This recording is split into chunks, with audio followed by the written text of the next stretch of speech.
पाक पढ़ लीजिए। अल्लाहुम्मा सल्ली अला सय्यिदिना व हबीबिना व शफीइना व करीमिना मौलाना मुहम्मदिन बारिक वसल्लम सलातु व सलाम अलैका या हबीबी या रसूलुल्लाह सल्लल्लाहु तआला अलैहि वसल्लम।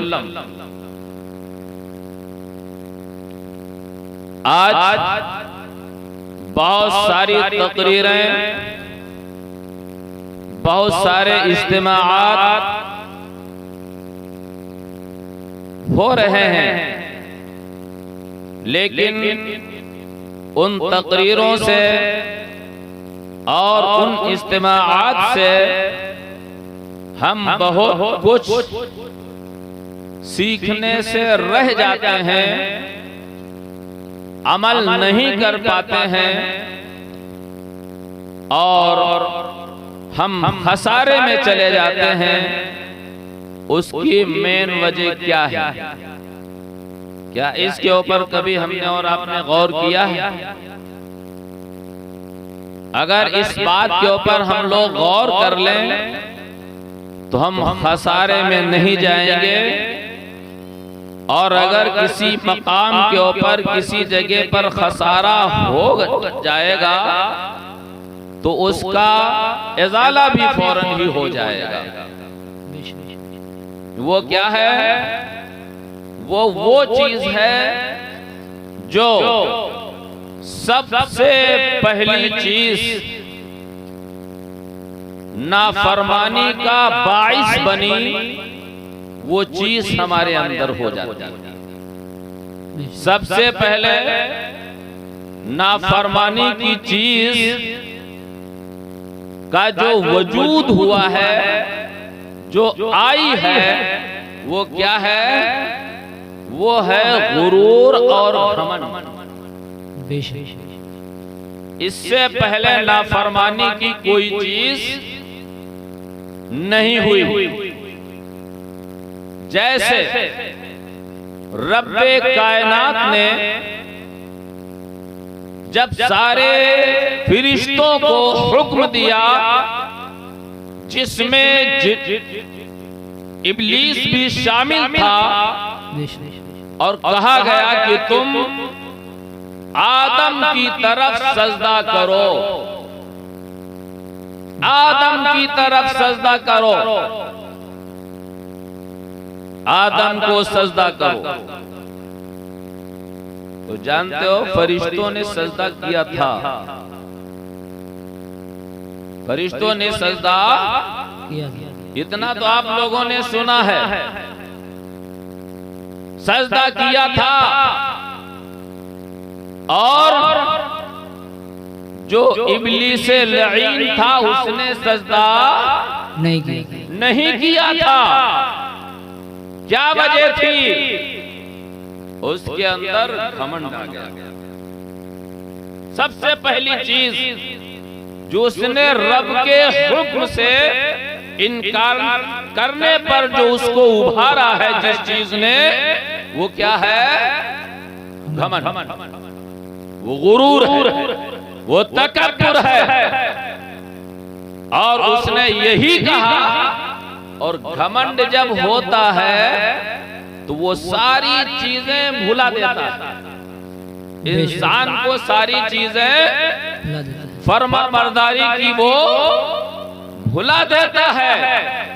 कितने दिनों तक उसने फर्मा बरदारी की, इबादत की, सब कुछ किया, लेकिन इस मौके पर जब उसके दिल में, उसके जहन में, उसके ख्याल में, उसके अंदर घमंड आ गया, तो उसने फौरन ही इनकार कर दिया और कहा कि मैं सजदा नहीं कर सकता, इस वजह से कि ये मिट्टी से पैदा है और मैं आग से पैदा हूँ, और आग का काम है ऊंचे को जाना, और मिट्टी काम है नीचे को जाना, और ऊंचा जाने वाली चीज नीचा जाने वाली को झुक नहीं सकती, सजदा नहीं कर सकती।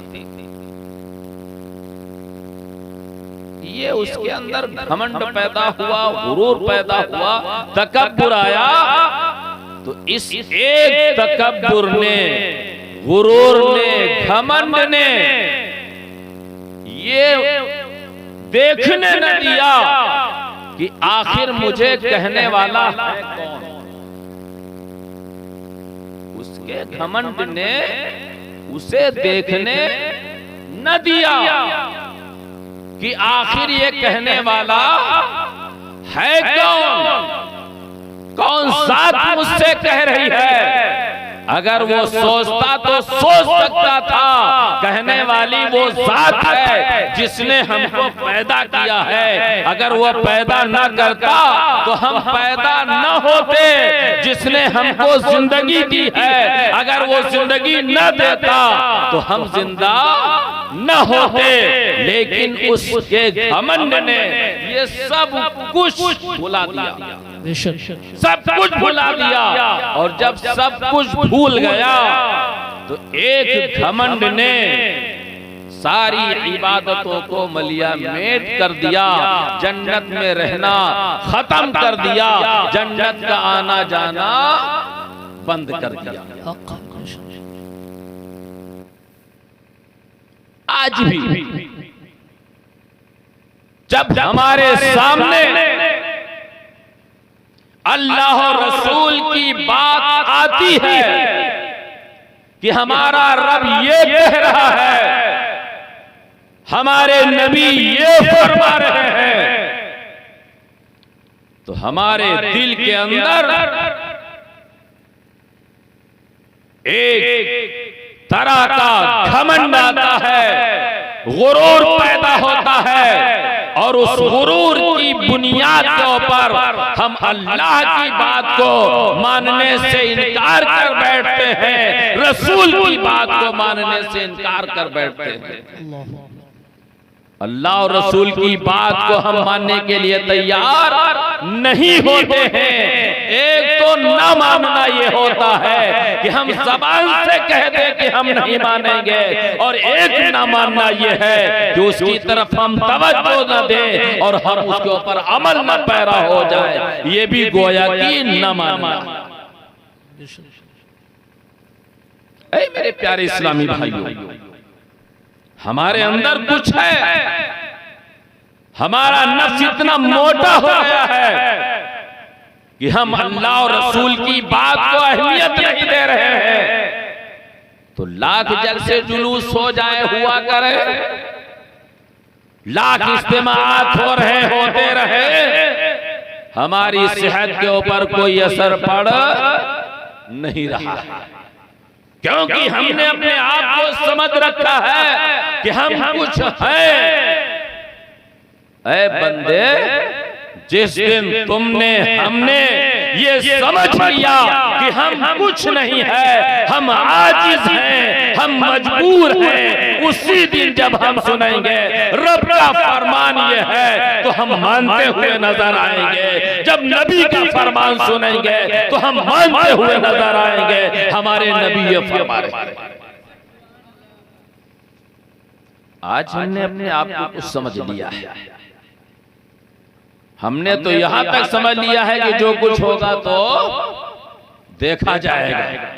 माज़अल्लाह रब्बुल आलमीन इतना चैलेंज भरा जुमला, चैलेंज भरी बात हमारे मुंह से निकल जाती है मेरे प्यारे इस्लामी भाइयों, आज हम बंदे ऐसे हैं जो इस किस्म की कोई भी चैलेंज वाली बात हमारे मुंह को ज़ेबा नहीं देती है। आज हम नबी की बात को सुनते हैं, अल्लाह की बात को सुनते हैं, लेकिन मानने के लिए तैयार नहीं होते। आओ देखो, अभी कारी साहब ने इरशाद फरमाया, बुखारी शरीफ की हदीस पाक पेश फरमाई, युहिब्बुल हलवा वल असला।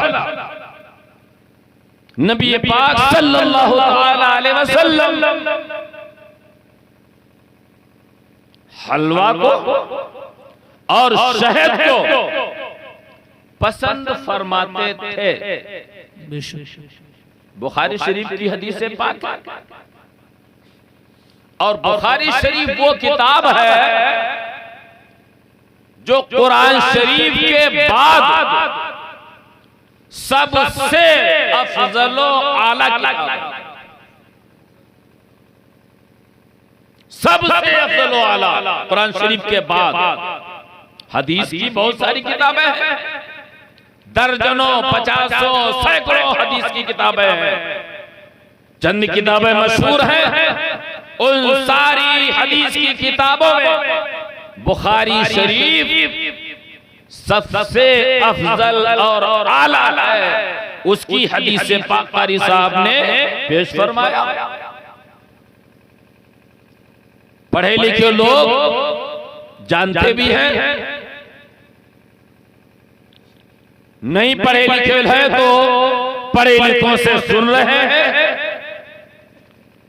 हलवा का जिक्र आ रहा है, क्यों नहीं मान रहे हो भाई? हलवा का जिक्र आ रहा है, क्यों नहीं मान रहे हो? अब अगर नहीं मान रहे हो तो अब तुम अपने दिल से फैसला करो, क्या नबी पाक सल्लल्लाहु ताला अलैहि वसल्लम के सही तौर पर उम्मती कहलाने के हकदार हुए क्या? बोलो। बुखारी शरीफ की हदीस पाक पढ़ रहे हो, सुन रहे हो और फिर भी नहीं मान रहे हो, तो अब बोलो ये ना मानना किस घमंड की बुनियाद पर है? नबी की बात है, वहां पर भी शैतान ने अल्लाह की बात नहीं मानी थी, और मेरे रब ने, हमारे और आपके खुदा ने, जिसने हमको आपको पैदा किया है, उस अल्लाह रब्बुल इज्जत ने साफ साफ कुरान मुकद्दस में इरशाद फरमाया है। क्या इरशाद फरमाया है? अतीउल्लाह व अतीउर रसूल व उलिल अम्र मिनकुम, यानी अल्लाह का हुक्म मानो, रसूल का हुक्म मानो, और जो उलमा, फुकहा, मुहद्दिसीन हैं, तुम इनकी भी बात मानो। बेशक बेशक बोलो, अल्लाह की भी बात मानो, रसूल की भी बात मानो, और जो उलमा, फुकहा, मुहद्दिसीन हैं, इनकी भी बात मानो। तो अब ये हदीस पाक अगर कही गई है, पेश की गई है, तो जो हलवा बनाते हैं, खाते हैं, नज़्र पेश करते हैं, वो तो मानते ही हैं, लेकिन कुछ लोग अड़े हुए हैं, तो क्या उनका अड़ना जायज है? बोलो। उनका अड़ना क्या जायज है? उनका अड़ना जायज नहीं है, और जब नहीं है, उनका अड़ना नाजायज है, तो उन्हें ये नाजायज काम छोड़ना चाहिए कि नहीं छोड़ना चाहिए? उन्हें नाजायज काम छोड़ देना चाहिए। लेकिन अगर वो नहीं छोड़ रहे हैं, तो इसका मतलब ये है कि वही इब्लीस जैसा घमंड भी उनके अंदर, क्या बात है, मौजूद है, पाया जा रहा है, जो उन्हें हक बात कबूल करने के लिए वो आमादा नहीं होने दे रहा है, और कह रहा है कि इस हक बात को तुमको मानना नहीं है। और आगे चलो, और इससे साफ बात मैं आपके सामने पेश कर दूं। सबसे पहले हलवा किसने बनाया? आइए वो चीज भी मैं आपके सामने पेश कर दूं। मिरआतुल मनाजीह शरह मिशकातुल मसाबीह, जिसका छठा हिस्सा है और जिसका सफा 19 है, क्या बात, उसमें ये लिखा हुआ है कि सबसे पहले हलवा, जिसे हलवा कहा जा रहा है, वो सबसे पहले हलवा हजरत सैयदना उस्मान गनी रज़ियल्लाहु ताला अन्हु ने बनाया। ये आज का नहीं है, सबसे पहले हलवा किसने बनाया? याद कर लो, हजरत उस्मान गनी रज़ियल्लाहु ताला अन्हु ने बनाया। और उसमें क्या डाला? आटा, घी, शहद। क्या डाला? गिनिए आप। आटा, घी, शहद। और उसे बना करके नबी पाक सल्लल्लाहु ताला अलैहि वसल्लम की बारगाह में पेश किया। और मेरे आका मौला हुजूर सरवरे कौनैन सल्लल्लाहु ताला अलैहि वसल्लम ने उसे पसंद फरमाया। बेशक, सुभान अल्लाह। बात क्लियर हो गई, बात साफ हो गई। हलवा सबसे पहले हजरत सैयदना उस्मान गनी रज़ियल्लाहु ताला अन्हु ने बनाया। आज हम लोग आटा की जगह पर रवा डालते हैं। अरे रवा और आटा ये एक ही किस्म तो है भाई। रवा भी गेहूं का बनता है और आटा भी गेहूं का होता है। और उसमें हम लोग भी घी डालते हैं और मिठाई के लिए शक्कर डालते हैं। और उस वक्त मुमकिन है शक्कर ना हो, शहद की फरावानी थी तो शहद डाल दिया गया। बात समझिए, आटा, घी और शहद, यही चीज तो हम आज भी कर रहे हैं। अब बहुत ज्यादा जायके के लिए है, कोई छुआरा डाल देता है, कोई किशमिश डाल देता है, कोई गरी डाल देता है, ये अलग बात है।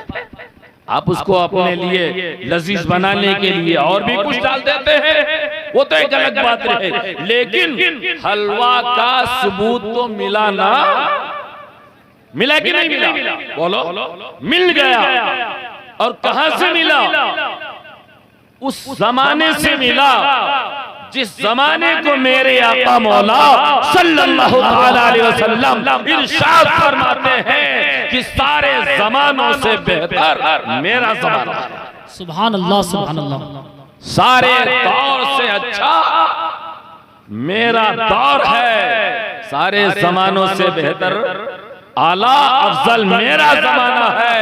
उस जमाने से सबूत मिला है, वो भी किसने बनाया है? मेरे आका मौला हुजूर सरवरे कौनैन सल्लल्लाहु ताला अलैहि वसल्लम के तीसरे खलीफा और दामाद ने बनाया है। सुभान अल्लाह। कितनी अच्छी निस्बतें, कितनी अजीम निस्बतें हमारे और आपके सामने हैं कि हजरत सैयदना उस्मान गनी ने हलवा बनाया, नबी की बारगाह में पेश किया और मेरे आका मौला सल्लल्लाहु ताला अलैहि वसल्लम ने उसे पसंद फरमाया। इतना सब कुछ होने के बावजूद, इतना सब कुछ होने के बावजूद अगर कोई शख्स इसे ना माने तो घमंडी होगा कि नहीं होगा? होगा ना। शरीयत की बात वही नहीं मानेगा जो घमंडी होगा। एक बिल्कुल क्लियर बात, वाज़ेह बात। जो आजिज होगा, जो घमंड से गुरूर से खाली होगा, वो शरीयत की बात से इनकार नहीं कर सकता। क्लियर बात, वो कर ही नहीं सकता, कर ही नहीं सकता। अगर वो शरीयत की बात से अगर इनकार कर रहा है तो वो सिर्फ होगा घमंडी और गुरूर वाला। और सबसे पहला गुरूर शैतान ने किया था और अल्लाह की रहमत से दूर हुआ। आज भी अगर शरीयत की बात से अगर कोई इनकार करता हुआ नजर आता है, अल्लाह की बात से इनकार करता है, रसूल की बात से इनकार करता है, सहाबा की बात से इनकार करता है, औलिया किराम की बात से इनकार करता है, तो वो घमंडी होगा, अल्लाह की रहमत से दूर होगा। बात को समझिए। शरीयत की बात से कभी कोई इनकार नहीं कर सकता है। इनकार वही करेगा जिसके दिल के अंदर घमंड होगा, गुरूर होगा, तकब्बुर होगा। लिहाजा ऐ मेरे प्यारे इस्लामी भाइयों, अपने आप को संभालो, अपने आप को संभालो। हमारा कुरान कहता है, क्या कहता है कुरान? क़ू अनफुसकुम व अहलीकुम नारा। क्या बात है, जिंदाबाद। क़ू अनफुसकुम व अहलीकुम नारा। ऐ लोगो, तुम अपने आप को और अपने घर वालों को दोज़ख से बचाओ। बेशक। क्या है? तुम अपने आप को और अपने अहलो अयाल को, अपने घर वालों को दोज़ख की आग से बचाओ, अल्लाह के अज़ाब से बचाओ। तो सबसे पहले कुरान ने किसको बचने के लिए कहा? अपने आप को, अपने आप को पहले खुद बचो और उसके बाद फिर दूसरों को बचाओ। अपने आप को बचाओ। इस बुनियाद पर सबसे ज्यादा जरूरी जो चीज करार दी गई है वो ये है कि ऐ लोगों, तुम अपने आप को पहले शरीयत पर अमल करने वाला बनाओ, शरीयत के मुआफिक चलने वाला बनाओ। और जब तुम शरीयत पर चलने वाले हो जाओगे तो फिर अपने घर वालों को भी चला ले जाओगे, अपने मुताल्लिकीन को भी चला ले जाओगे, अपने दोस्त अहबाब को भी चला ले जाओगे। और दुनिया के अंदर जहां तक तुम्हारी रसाई होगी उनको भी तुम चलाने की कोशिश कर सकते हो। बेशक। लेकिन पहले अपने आप को चलाओ। कल का दिन गुजार कर जो रात आएगी वो रात शबे बरात है, यानी छुटकारे की रात, गुनाहों से छुटकारे की रात, बीमारी से शिफा की रात, रिस्क में बरकत की रात, परेशानियों से नजात की रात। हम लोगों ने सिर्फ शबे बरात को सिर्फ हलवा तक समझ रखा है कि हलवा बना लो शबे बरात हो गई, जबकि शबे बरात से और हलवा से कोई खास ताल्लुक नहीं है। हलवा अलग चीज है और जो शबे बरात है, रात का जगना है, वो एक अलग चीज है। हलवा क्यों इस मौके पर रखा गया? उसकी वजह यह है कि हलवा एक हल्की ग़िज़ा होती है और जब हल्की ग़िज़ा आदमी लेगा तो रात जगने में आसानी होगी। और अगर रोज की तरह खाना पेट भर के खा लिया गया तो ये जिस्म जब पेट भरा होता है तो ये आराम करने को मांगता है, ये सोने को मांगता है, ये जगने को नहीं मांगता, ये जगने की हिम्मत नहीं करता। इस बुनियाद पर हलवा हल्की ग़िज़ा है, ले लो हल्की ग़िज़ा। खाने का ज्यादा इंतजाम आज की रात करने की जरूरत नहीं है, लेकिन इसके मफ़हूम को, इसके मकसद को हम लोगों ने समझा नहीं। हलवा भी बनाया और बेहतरीन डट के खाया भी। जब सब डट के खा लिया तो रात कैसे जग पाए? जगते वही लोग हैं जो मुख्तसर हल्की सी ग़िज़ा लेते हैं, वो रात ज्यादा जागते हैं, इबादत करते हैं और कुरान की तिलावत है, तस्बीह पढ़ना है, ये सारे वो काम कर लेते हैं। लेकिन ऐ मेरे प्यारे इस्लामी भाइयों, हलवा बनाने का रवाज जो चला है ये जायज है, नाजायज नहीं है। इसे बनाओ करो, ठीक है। वैसे करनी रज़ी अल्लाह ताला अन्हु के नाम से नजर पेश की जाती है, वो भी पेश कीजिए, लेकिन रात को जागिए, कब्रिस्तान जाइए, कब्रों की जियारत कीजिए, इसाले सवाब कीजिए। क्यों? इस वजह से कब्रिस्तान जाना, इसाले सवाब करना, ये किसकी सुन्नत है? ये हमारे प्यारे आका मौला हुजूर सरवरे कौनैन सल्लल्लाहु तआला अलैहि वसल्लम की प्यारी सुन्नत है। अगर पूरी रात न जाग सकिए तो रात का ज्यादा हिस्सा जाग लीजिए, तो पूरी रात जागने वालों में शुमार हो जाएगा। बेशक। मिसाल के तौर पर 10 घंटे की रात है और अगर 6 घंटे जाग लिए तो रात जागने वालों में शुमार हो गया। आज हम मुसलमानों में दूसरे लोगों से एक नहीं, ना जाने कितनी रस्में दाखिल हो गई हैं हमारे रवाज में दाखिल हो गई हैं।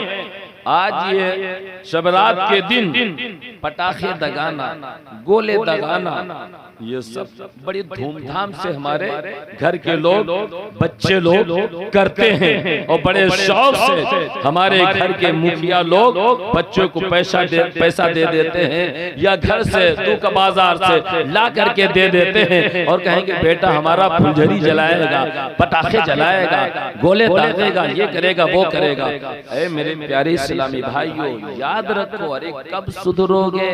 अपनी जिंदगी के अंदर कब बदलाव लाओगे? कितना हमारे उलमा सब बता के थके बिचारे जा रहे हैं, लेकिन आप हो कि मानने के लिए तैयार नहीं हो। अरे कब मानोगे भाई?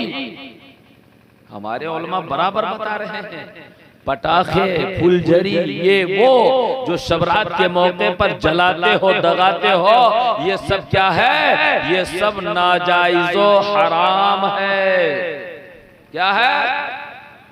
क्या है? ये सब नाजायज़ व हराम है। पैसा को बर्बाद करना है। इस बुनियाद पर याद रखो, अपने बच्चे को कोई टॉफी दे करके, कोई मिठाई दे करके, कोई चीज दे करके अगर रो रहा है, आप उसे समझा दीजिए, मिठाई दे करके, टॉफी दे करके, कोई अच्छी चीज दे करके उसको समझा दीजिए, लेकिन फुलझड़ी नहीं देना, पटाखे नहीं देना है। जो भी दगने वाली चीज, जलने वाली चीज, फजूल की चीज है, उसे हमको लाके देना नहीं है। बच्चे को इसके लिए पैसा नहीं देना है। ऐ मेरे प्यारे इस्लामी भाइयों, अपने अंदर में जो चीजें हमारे रवाज में आ गई हैं, दाखिल हो गई हैं, नाजायज हैं, उनके ऊपर जरा कंट्रोल करो, हिम्मत करो। शरीयत पर चलना ये कोई आसान काम नहीं है, ये बड़ा कठिन काम है। हाँ, जो शरीयत के ऊपर चलने लग जाते हैं उनके लिए फिर आसान है, उनके लिए फिर आसान ही आसान है। लेकिन जब तक चलता नहीं है तब तक थोड़ी कठिनाई होती है।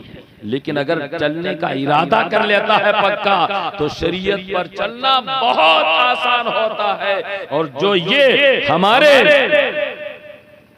सीने के अंदर, पिछलियों के अंदर जो दिल है, इसके अंदर जो नफ्स है, ये नफ्स हमको बुराइयों पर उभारता है, बुराइयों पर उभारता है। लेकिन उसकी हरकत को दाबना, बुराइयों को कंट्रोल करना, ये जानते हो काफिरों से जंग करने से भी ज्यादा बड़ा काम,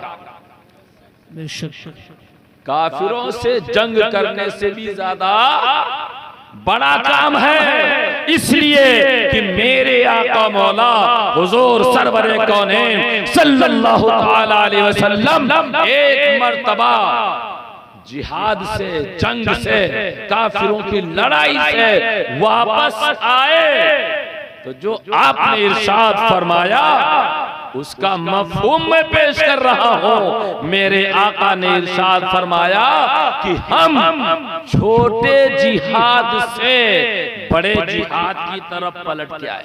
क्या बात है, सुभान। छोटे जिहाद से बड़े जिहाद की तरफ हम वापस आए हैं। क्या मतलब? मजहब इस्लाम की हक्कानियत की सरबलंदी के लिए जो लड़ाई काफिरों से लड़ी जाती है, वो लड़ाई छोटी है। वो लड़ाई छोटी है, वो जिहाद छोटा। लेकिन जो हम अपने नफ्स से लड़ते हैं, नफ्स कहता है यार अरे क्या करो नमाज पढ़ने के लिए, जाड़ा बहुत है, अरे चलो क्या होगा, और फिर फौरन कहना है ये तो मुझे लगता है नफ्स शैतानी है, चुप जाड़ा हो जाए, पूछो मुझे नमाज पढ़नी है। आपने नफ्स को दबा दिया। ये जिहाद अकबर है, ये जिहाद अकबर है। किसी ने आपको गाली दी, अच्छा इसने गाली दी मुझको, अरे क्या मैं उससे कम खाता पीता हूँ? उसने एक गाली दी है, मैं 10 गाली दूंगा। नफ्स ने कहा उसको 10 गाली दूंगा, लेकिन फिर अल्लाह ताला की तौफीक ने कहा अरे रुक, उसने एक गाली दी है, उसको दे लेने दे, तुझे सब्र करना है, उसे गाली नहीं देना है, उसे बुरा नहीं कहना है। ये है जिहाद अकबर, ये है जिहाद अकबर। नफ्स हमको अगर बुराई की तरफ आमादा कर रहा है, उस नफ्स को अगर दाब दिया जाए, अगर वो बदला लेना चाह रहा है, उसे बदला लेने न दिया जाए, ये बड़ा जिहाद है, ये बड़ा जिहाद है। तो आज वो छोटे जिहाद का हमारे और आपके सामने कोई मौका नहीं है, लेकिन जो बड़ा जिहाद है उसका मुकाबला हमारा तो हर वक्त है। हम अकेले हैं तो वो बड़ा जिहाद का मौका है, जमात के साथ हैं तो बड़े जिहाद का मौका है। लिहाजा ऐ मेरे प्यारे इस्लामी भाइयों, अल्लाह और रसूल के फरमान को अपने सामने रखो और ये देखो हमारा खुदा हमसे क्या कह रहा है, हमारे रसूल हमसे क्या कह रहे हैं, हमारे औलिया किराम हमसे क्या कह रहे हैं। जो हमारा खुदा कहेगा, जो हमारे रसूल फरमाएंगे, जो हमारे औलिया किराम कहेंगे, हम वही करेंगे। उसके करने में बज़ाहिर हमारी बेइज्जती भले ही हो जाए, लेकिन हम वो जरूर करके दिखाएंगे जो हमारा हमसे अल्लाह, हमारे रसूल, हमारे औलिया किराम हमसे कहेंगे। बेशक सुभान अल्लाह। नारे तकबीर, नारे रिसालत, अज़मते मुस्तफा, अज़मते मुस्तफा, उलमाए अहले सुन्नत, जश्न अवैसे करनी, नारे तकबीर, नारे रिसालत। तो अज़ीज़ाने मिल्लत इस्लामिया, क्या बातें आपसे बताई गई? हलवा बनाइए, बनाएंगे आप लोग? बनाएंगे ना? हजरत वैसे करनी रज़ी अल्लाह ताला अन्हु और तमाम अल्लाह के नेक बंदों के नाम से नजर पेश करेंगे इंशाअल्लाह। ठीक, इंशाअल्लाह। एक चीज ये हो गई, हलवा बनाना ये हजरत सैयदना उस्मान गनी रज़ी अल्लाह ताला अन्हु की प्यारी सुन्नत है, ये हासिल हुआ। और आगे की बात, उसे पसंद करना ये मेरे आका मौला सल्लल्लाहु अलैहि वसल्लम की सुन्नत, ठीक है। और कब्रिस्तान जाना, कब्रों की जियारत करना, ईसाले सवाब करना, ये मेरे आका मौला सल्लल्लाहु अलैहि वसल्लम की सुन्नत, ठीक है। और जो अल्लाह और रसूल औलिया किराम फरमाए, उनकी बात को मानना ये आईने इबादत है। बेशक सुभान अल्लाह। और उससे रूगर्दानी करना, उससे इनकार करना, उसमें हीला हवाला ढूंढना, ये किसका काम है? अरे कुछ आप तो बोलो, ये किसका काम है? कुछ तो बोलो भाई। इधर की उधर करना ये शैतान का काम है। ये किसका काम है? ये शैतान का काम है। तो हीला हवाला नहीं करना है। हमें रसूल की बात सुनने में आ गई, हवाला अच्छा मिल गया, तो हमें इधर उधर की नहीं करना है, हमें सीधे मान लेना है। और जब मान लेंगे तो ये किसकी सुन्नत होगी? फरिश्तों की। मान लेंगे तो फरिश्तों की सुन्नत होगी। और अगर इनकार कर दिया तो किसका तरीका होगा? ये शैतान का तरीका हो जाएगा। तो अब किसका तरीका अपनाना है? बोलो। फरिश्तों का तरीका अपनाना है, शैतान का तरीका अपनाना नहीं है। वरना होगा क्या? अगर फरिश्तों का तरीका अपनाया तो अल्लाह के करीबी हो जाओगे। फरिश्तों का तरीका अपनाया तो अल्लाह के करीबी हो जाओगे। और अगर कहीं न माना तो शैतान का तरीका अपनाया तो क्या हो जाओगे? रहमत से दूर हो जाओगे। तो मेरे ख्याल से कोई भी मुसलमान अल्लाह की रहमत से दूर होना नहीं चाहेगा, अल्लाह की रहमत के करीब रहना चाहेगा। लिहाजा ऐ मेरे प्यारे इस्लामी भाइयों, जहां कहीं भी जब भी अल्लाह और रसूल की बात आए सामने तो फौरन मान लेना, फौरन मान लेना, हीला हवाला नहीं करना है। और आओ देखो, मैं मोहब्बत की बात देखो, एक मोहब्बत की बात, एक मोहब्बत की बात, एक मोहब्बत की बात। हम लोग कहते हैं अल्लाह से भी मोहब्बत है, रसूल से भी मोहब्बत है, औलिया किराम से मोहब्बत है। ठीक है, आओ देखो मोहब्बत किसे कहते हैं? मोहब्बत कहते किसे हैं? मेरे आका मौला सल्लल्लाहु तआला अलैहि वसल्लम जब मेराज से वापस आए तो वाकया बयान फरमाया और बताया कि मैं यहाँ से बैतुल मुक़द्दस गया, वहां से फिर पहले आसमान, फिर दूसरे, फिर तीसरे, फिर अर्श आज़म, फिर अल्लाह की बारगाह में, और फिर मैं वहां से वापस आया। थोड़े ही टाइम में वापस आया। जब ये बात धीरे धीरे धीरे धीरे होते होते अबू जहल तक बात पहुंची तो अबू जहल ने कहा, अरे ये कैसे हो सकता है, ये कैसे हो सकता है कि बैतुल मुक़द्दस जाए एक आसमान से दूसरा, तीसरा, चौथा, फिर सातवां आसमान, अर्श अल्लाह की बारगाह में जाए और थोड़े टाइम में वापस आ जाए। भला ऐसा भी हो सकता है क्या? अच्छा, इत्तेफाक कुछ ऐसा।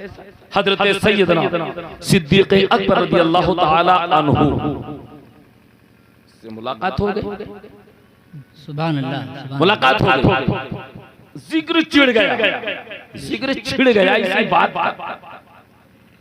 कि ऐसी सी बात भला क्या हो सकती है कि इतने से टाइम में वहां जाए कोई, वहां से पहला, फिर दूसरा, फिर तीसरा, फिर सातवां आसमान, अर्श आज़म, फिर अल्लाह की बारगाह में थोड़े वक्त में वापस आ जाए। क्या ऐसा हो सकता है? कहा बात क्या है? तो बात जब उसने कहा कि अब जिनका कलमा पढ़ते हो मोहम्मद सल्लल्लाहु अलैहि वसल्लम, उनका कहना यह है कि हम थोड़े से टाइम में यहाँ से वहां, वहां से वहां, वहां से वहां गए और थोड़े टाइम में वापस आ गए। अब सोचो मोहब्बत क्या है, अब सोचो मोहब्बत क्या है और निस्बत क्या है, ताल्लुक क्या है। हजरत सैयदना सिद्दीक़ अकबर रज़ियल्लाहु ताला अन्हु की मोहब्बत देखो, चाहत देखो।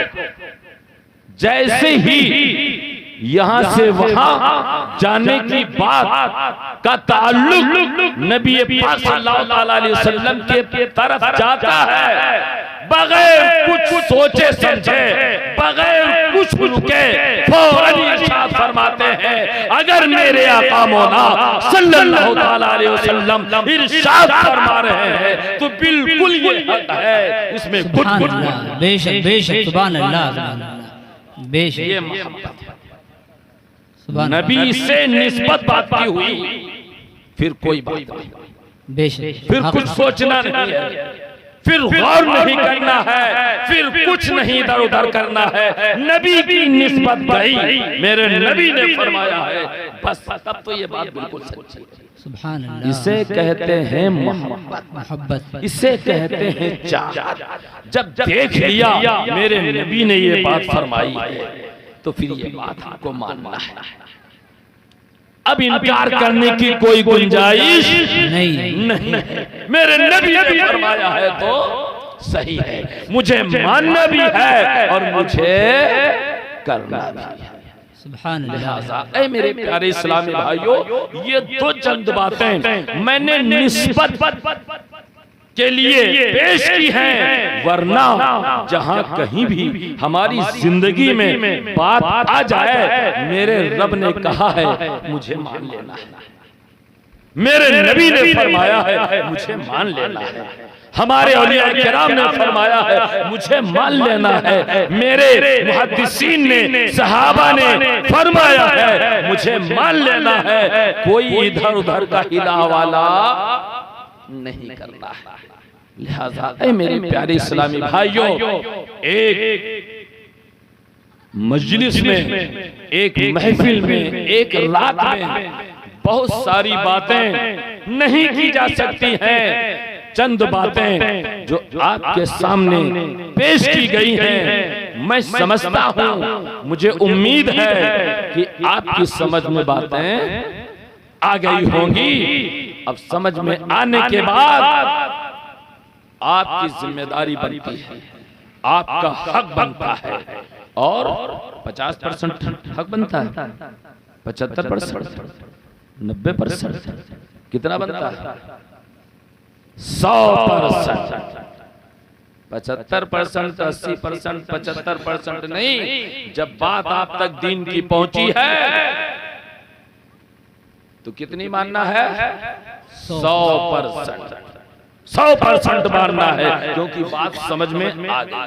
बेशक बेशक, अगर बात समझ में ना आए तो फिर समझने के लिए भी गुंजाइश होती है, हो सकती है, लेकिन मैं समझता हूं अपने तौर पर, और मुझे एतमाद है, भरोसा है कि जिस अंदाज में, जिस तरीके से मैंने समझाने की कोशिश की है, तो आपकी समझ में बात आ गई है। और जब बात समझ में आ गई है तो अब ये आपका हक बनता है, ये आपकी जिम्मेदारी बनती है कि आप 100% उसे माने भी और उसे अपनी जिंदगी में उतारें भी, उस पर अमल पैरा हो जाए। अल्लाह ताला, अच्छा हाँ हाँ, वो मेरे ज़हन में था, आपने याद दिला दिया। अल्लाह ताला आपको अजर अता फरमाए, आमीन। मेरे ज़हन में था, मैं बता दूंगा, लेकिन अभी मैं खसका था, लेकिन बता दिया हाफिज जी ने। इनका शुक्रिया, शुक्रिया, जज़ाकल्लाह।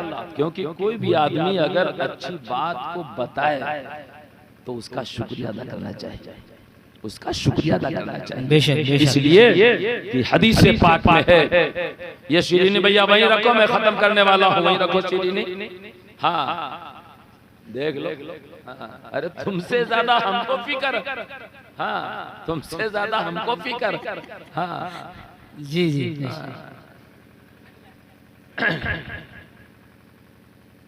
Lump यशकुरिन्नास lump यशकुरिल्लाह।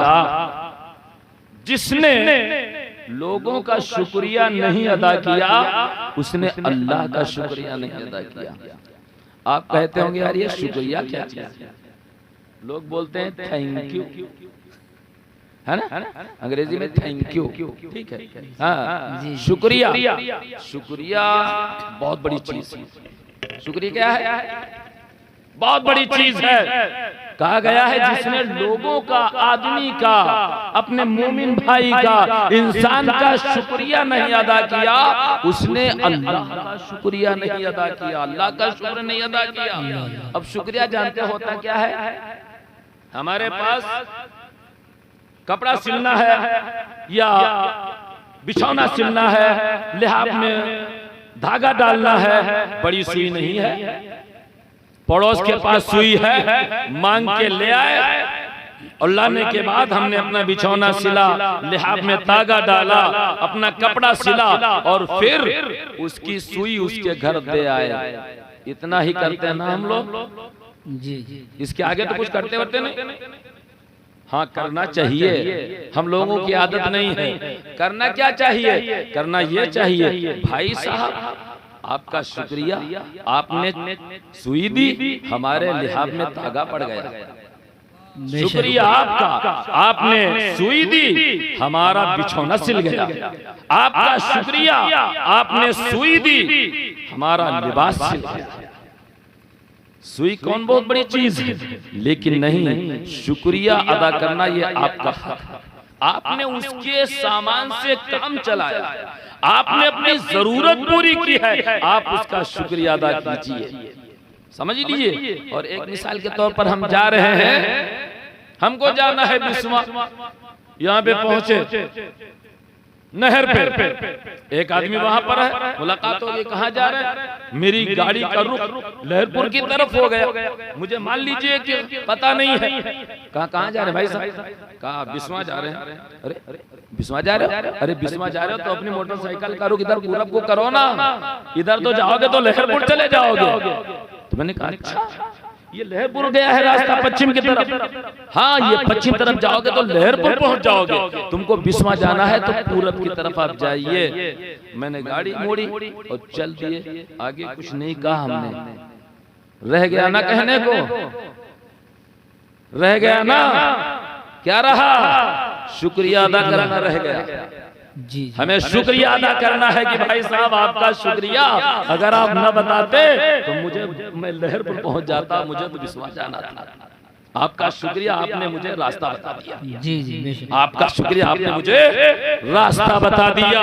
कहने का मतलब ये है कि अगर कोई भी शख्स अगर थोड़ा भी फायदा, जरूरत की चीज आपको कर रहा है तो आपको उसका शुक्रिया अदा करना है, अदा करना है। आज हम लोग बड़ा बड़ा फायदा उठा लेते हैं, लेकिन शुक्रिया नहीं अदा करते हैं। लहरपुर पहुंचे, इंतजार था कि कोई बस मिल जाए तो हम सीतापुर पहुंच जाए, बस कोई मिल नहीं रही, जाना भी बहुत जरूरी है, तेज है। एक मिलने वाला मिला, कहा साहब कहाँ जा रहे हो? अरे यार सीतापुर जा रहे हैं। अरे मुझे भी लेते चलो, आओ बैठो, लेके चलते हैं। पता चला जितनी देर यहाँ इंतजार करते उतनी देर में ले जा करके उसने सीतापुर हमने पहुंचा दिया।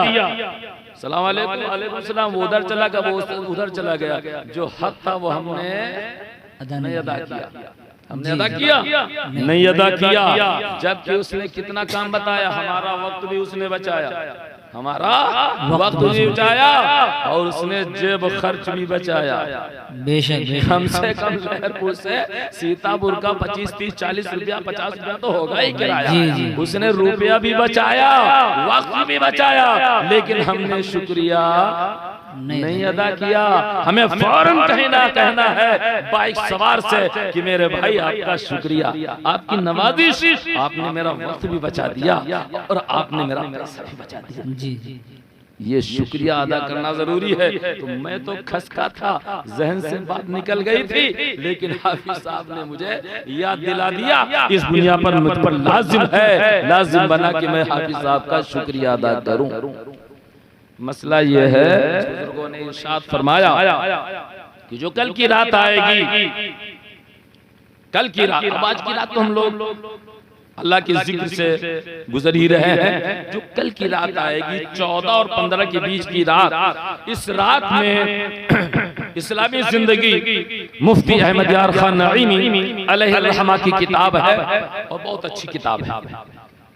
उसमें ये लिखा हुआ है कि शबे बारात जिस रात को कहा जाता है, उस रात में अगर 7 पत्ते बैरी के, वो भी सही हो, सालिम हो, यानी किन्ने न हो। कीड़े काट देते हैं ना, बैरी के पत्ते बहुत कम ही सुलझ मिलते हैं, ज्यादातर वो कटे पीटे और कीड़े लगे होते हैं, सही और सालिम पत्ते 7 पत्ते बेरी के ला करके और उन्हें पानी में जोश दिया जाए, और पानी में जोश देने के बाद उस पानी से अगर बंदा गुस्ल कर ले रात में तो इंशाअल्लाह इस अमल की बरकत से 1 साल जो आने वाला है वो जादू टोना वगैरह से महफूज रहेगा इंशाअल्लाह। 7 पत्ते बेरी की लाए, दिन में तोड़ लाइए, रात में तो तोड़ना जरा मुश्किल रहेगा। घर में जितने लोग हैं 5, 7, 8, 10 लोग, हर आदमी के हिस्से भर के 7 एक छोटी सी डक्ची में या किसी बर्तन में उबालिए और बड़े टप में या बाल्टी में मिला लीजिए और उसी से आप गुस्ल कर लीजिए कि वो पानी आपके पूरे जिस्म के ऊपर बह जाए। ऐसे घर के सारे लोग अपने ऐसे कर लीजिए। ये अमल ऐसा है, बुजुर्गों ने इरशाद फरमाया कि इंशाअल्लाह अगला जो साल आएगा वो जादू टोना के असर से इंशाअल्लाह वो आदमी महफूज रहेगा। ठीक है, बस और भी कुछ, और किसी के ज़हन में कुछ बस हो गया? ठीक है। अल्लाह ताला अपने फजलो करम से हम सारे लोगों को जो दीन की बातें हैं, अल्लाह रसूल औलिया किराम की निस्बत से जो चीज भी बातें आए बड़े दिल से खुलूस के साथ उन्हें कबूल करने और उसके ऊपर अमल करने की हम सारे लोगों को अमल करने की तौफीक अता फरमाए। आमीन सुम्मा आमीन। व आखिर दावाना अनिल हम्दुलिल्लाहि रब्बिल आलमीन। हमारे आका मौला हुजूर सरवरे कौनैन सल्लल्लाहु तआला अलैहि वसल्लम जब इस खाक नादी गीती पर जलवा फरोज हुए तो तमाम फरिश्ते आपकी बारगाह में हाजिर आए। बड़े अदब बड़े एहतराम के साथ उन्होंने सलातो सलाम का नजराना पेश किया था। बुजुर्गाने दीन से कुछ वही माहौल वही नक्शा अपने जहन में रख करके ये चीज राइज हुई, लिहाजा आइए उसी बात को अपने जहनो दिमाग में बसा करके अदब के साथ खड़े हो जाए और फिर नबी पाक सल्लल्लाहु अलैहि वसल्लम की बारगाह